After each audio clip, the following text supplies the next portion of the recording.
बतूल, तुम्हारी बहन पूछ रही है कुछ चाहिए तुम्हें? कुछ नहीं। कोई हल्की फुल्की चीज ले लो, जैसे पिस्ता, बादाम, अखरोट वगैरह।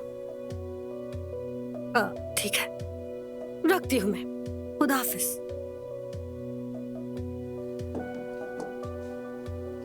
अरे ओ लड़की, तुम्हारी बहन देर से आएगी। भूख लगे तो बताना, कुछ बना दूंगी। खाली पेट ना सो जाना।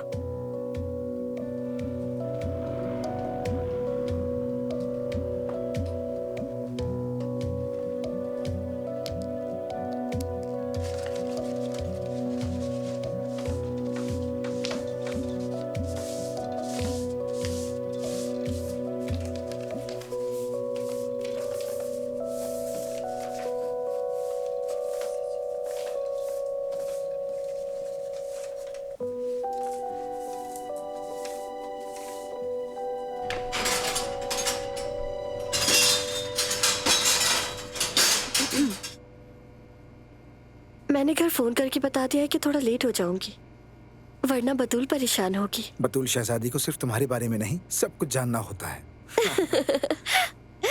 हाँ, वो बहुत समझदार है। बाज़ औक़ात मैं भी उसे नहीं रोक पाती।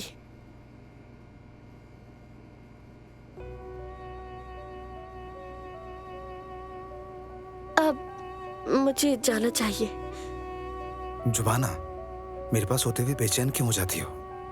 नहीं तो? नहीं, क्या मैंने तुमसे कोई गलत बात कही या दिल दुखाने वाली कोई बात की?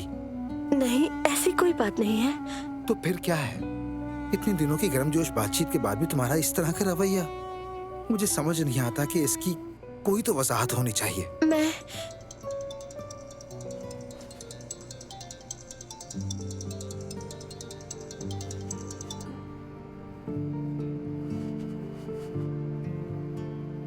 तुम क्या?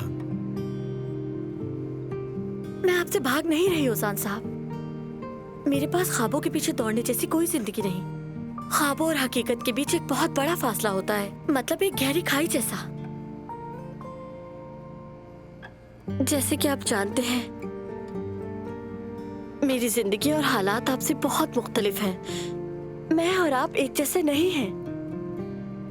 मेरे कंधों पर बहुत सी जिम्मेदारी और सोचने के लिए बहुत कुछ है।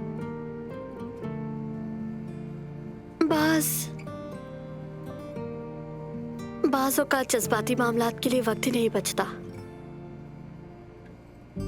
यही मेरी हकीकत है। खैर, मैं अब चलती हूँ। जुमाना, मत जाओ। आपको एक बार फिर मुबारक हो। दुआ है सब कुछ वैसा ही हो जैसा आप चाहते हैं।